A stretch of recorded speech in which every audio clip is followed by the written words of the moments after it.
Hello and welcome to some more Star Citizen. Today talking about plans for new planets and landing zones, ship updates, procedural tech, V4, mission and economy updates. We had the Star Citizen monthly report come out today with a huge amount of info on what CIG have been working on over the last few weeks and what they're currently working on for Star Citizen's persistent universe. This is a summary and highlights of that monthly report.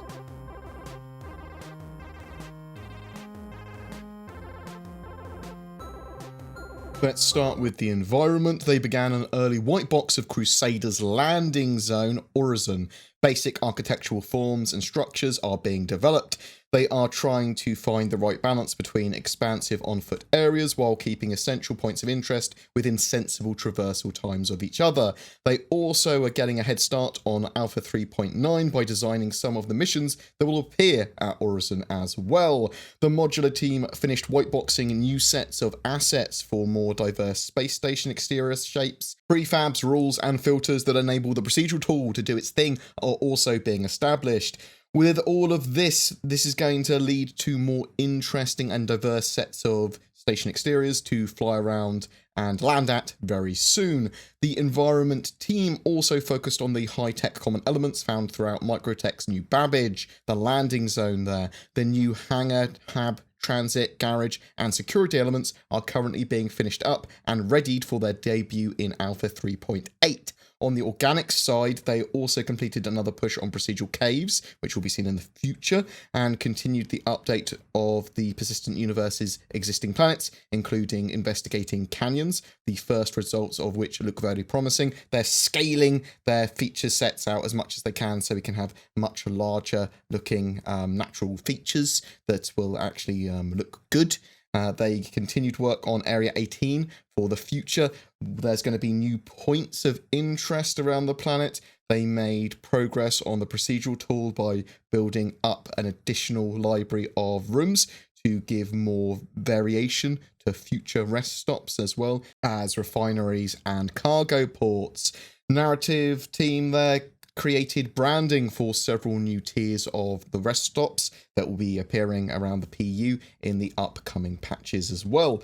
Lighting spent the month polishing ArcCorp's rooftop locations and converting the underground facilities to a more modular workflow. This allows the team there to provide quality and consistent lighting much faster and support new additions better to the facility layouts. They also worked on lighting for Microtech. Them jumping on the lighting early allows the team to future-proof the setup of power systems and other interactions to make life easier in the future though. The new procedural planet tech V4 has seen some work. This includes a wide variety of general improvements to planets. The graphics team's role there has been making the textural placement and tinting more physically based, which offers many benefits such as gradual transitions between biomes and logical texture placement, which gives a more varied planet, quicker content authoring, and less pop-in. It also removes the need for distance fade, meaning players can scout locations from orbit, knowing the appearance won't change when they reach the surface.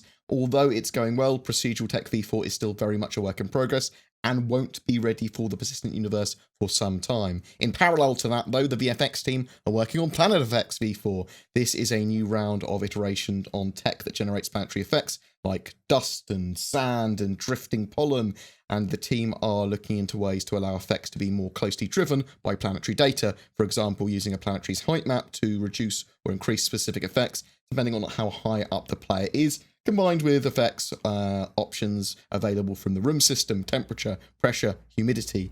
They have started converting the planet and landing zone effects over to a new decoupled lighting setup as well. They are redoing the mineable resource setup to take advantage of upcoming harvestable tech. This allows more control over where resources are spawned, in what quantity, density, and condition. The same tech is also used to spawn planetary rocks and asteroids, that sort of stuff. It'll be used to spawn all harvestable items in the game, including flowers, trees, fruit, and even weapons and ammo from crates. In regard to props, in addition to finishing off the low-tech props for cities, they also completed a set of utilitarian hangar props for more variety at landing zones. They also wrapped up all low-tech requests, including making metric adjustments to some of the cargo and storage props in preparation of gameplay features making use of them. Let's look at some more ship and item stuff though. Lead vehicle artist Chris Smith completed the white box phase of another as yet unnamed ship. We won't know what that is for a while. He's moved on to the grey box phase for that. People are speculating that this is something that might be new and flyable at CitizenCon, or a surprise for 3.6, potentially the reworked Redeemer. Vehicle artist Joss Koons is concentrating on refining the textures and materials of the Banu Defender, which are essential to getting the desired final look. He's also progressing with the interior lighting and cockpit area and testing a few additional texture sets. Work continues on the Origin 315p, 325A, and 350R. They are still planned for a 3.5.x branch of the game. The Asperia Prowler completed its white box phase and is planned for completion for Alpha 3.8 at the end of 2019, and now joins the Banu Defender in grey box, which is obviously a ship planned for 3.6. Progress was made on the P52 improvements and the P72 as well, which are both due for release in Alpha 3.6. There was some work on the RSI Constellation making a pass on vehicle hull proxies. This could be things like thrusters getting more physicalized so they can actually be shot, and reworking the landing gear on the Drake Caterpillar has also been done. Work has continued on ship items with a particular focus on interiors and how sub-items work with small and medium power plants at this stage. The aim is to ensure that there's enough space inside ships to allow players to interact correctly with all sub-items. You know, be able to change over components, repair items, that sort of stuff. Have more customization with items. Weapon art worked on finishing the Bearing S38 pistol, the Apocalypse Arms Animus missile launcher, and the Clausen Werner Lumin 5 submachine gun. Let's look at design and mission stuff. So there's been a load of work in the economy for Alpha 3.5. Going forward, item distribution has been completely refactored. There is a travel tax that now applies to items the further they appear from the point that they entered the system. The aim is to mimic real life in how item prices are affected by how far they've travelled from their production source. But also, it's to make sure that players can find better deals on items if they're willing to search them out. Regarding item distribution itself, the entire item list, 2,300 plus items, was redistributed into the various shops based on the shop's brand franchise. This will start to see themes and shops appropriate to their stocks in the future. UI guys worked towards getting a new ship purchase kiosk up and running, which will make its first appearance in Area 18 and allow players to choose from a wide range of ships. It's also quite likely where you'll be able to rent ships. They have been creating new missions that may be for Twitch Pacheco in Alpha 3.6. They've added spoofed missions, which are driven through the service beacon feature.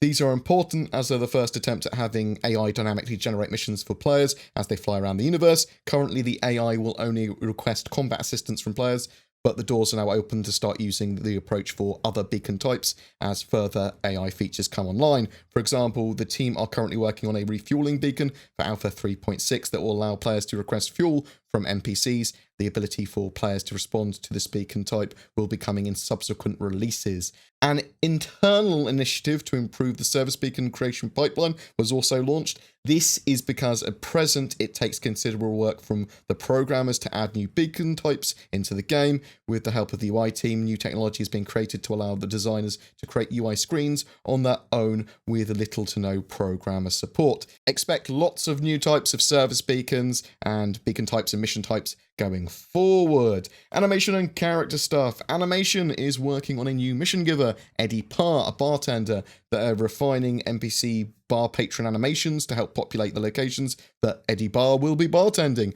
This has progressed the recycled body animation tech, RBT, that will help them expand the ever-growing universe while keeping the animation footprint down as low as possible without sacrificing on quality. It reuses animations in an appropriate fashion between NPCs. They will reuse architecture, they will reuse animations and all that sort of jazz as much as they can where sensible. They continued with several concepts for outfits and new armor. Now that the female character is in the persistent universe, all the existing clothing is being brought up to standard to work with the new model. Work has also continued on the hair pipeline, specifically on tools to help artists to build out some new hairstyles with the new hair tech. They are also working on improvements to the character customizer for Alpha 3.6. They have been improving general face look and motion capture for a more natural look. They've also begun improving and integrating the VoIP and chat system into Arena Commander and StarMarine. There were some important AI updates. Combat AI was refactored to allow a more modular approach to the definition of tactics and behaviors. The aim of this is to give designers an efficient template that they can expand on and customize as they like. There was a focus on reworking first reactions so that NPCs feel more natural and react correctly to everything from gunshots or objects being thrown in their vicinity to getting shot. They're currently working on formation tech. Alongside the ability to set up flying formations, this enables the precise positioning and orientation of ships. Eventually, this will be used for other gameplay features like AI refueling, rescue, and cargo scanning. Work also continues on additional combat behavior blocks for existing AI. For social AI, progress is being made on the unified vendor behavior that will cater to a variety of NPC characters, such as bartenders that we mentioned earlier, but also weapons sellers, general sort of like civilians. They optimized the AI event dispatcher, which registers entities to specific events. That brought down CPU usage from around 12 milliseconds to 600 microseconds, and they've further taken advantage of multi-threading for subsumption. This sort of optimization is incredibly important with the sort of like scope of the universe they want to build out, the amount of NPCs that are going to be around, the amount of AI that they need, and the sort of like continuing optimization of the game. With that in mind, the team also began work into refining physics geometry, instancing to reduce memory requirements. When finished, this will reduce the memory used in spatial and planetary grids and generally optimize the physics engine. They're also working on server-side object container streaming, general performance for the persistent universe, R&D into the current state of the tile system, support for integrating physics into the game dev stream. They're currently also working on a prototype of the new Star service, which marries game server and diffusion technologies, allowing more gameplay systems to live in scalable services on the back end. And that's it for the Star Citizen monthly report this time. I will get the Squadron 42 report up over the weekend. I am very excited to know what the secret ship they are building out is, and when is it going to be out? Is it going to be for 3.6? Is it going to be for CitizenCon? Is it for something else? If you've got any crazy ideas, what you think that might be, please share them in the comments below. And if you've got any questions, or you particularly liked or disliked anything that was in that monthly report, please tell me as well. I'm glad that they're starting to work on Microtech and Crusader already. That's pretty big. We know that they're working on the server meshing and server-side object container streaming and all those optimizations. The new planetary tech's pretty cool, or at least it sounds it. I don't want popping in anymore, so if they can remove the popping in of assets as I'm flying around, perfect. Mwah. But yeah, there's a lot of cool stuff in this monthly report, but whatever your opinions and thoughts are, I'd love to hear from you. Every month we have a ship giveaway on the channel for May 2019. It's for another Drake Corsair exploration ship, donated in the name of the People's Radio. They are a 24/7 radio station providing music in the Verse News and in Law commercials, and are operated by the People's Alliance of Levski. To be in for a chance of winning that ship, be subscribed to my YouTube channel and comment on any of my videos made during the month. Links to the People's Radio and more information on the giveaway in the description below. If you are looking for a gaming PC or to upgrade, then instead consider Shadow Cloud gaming PCs, which leverage your internet connection and a data center to turn any device, your old PC, a phone, a tablet, a laptop, whatever, into a powerful Windows 10 gaming environment. It's subscription-based, so won't break the bank, and is a fantastic alternative to buying your own PC. If you are looking for a VPN, then I use NordVPN as well. It's mega cheap, allows me to upload, play games, browse with more security and privacy than I would otherwise have. For both of those, links are below, and use the code BoredGamer to receive a discount on either. BoredGamer is supported by its community via Patreon, the YouTube join button, Subscribestar, Twitch, direct donations, people throwing ships at me. Massive thank you to everyone that goes that extra mile to support me. It genuinely does help. Just like everything else, links are below for people that would like to get involved with that as well. But if you want to give feedback, there are details there that you can get onto my Discord, discord.gg/BoredGamer, or contact@boredgamer.co.uk if you want to send me an email. Just get in contact, give me feedback. Whatever your thoughts, I'd love to hear from you.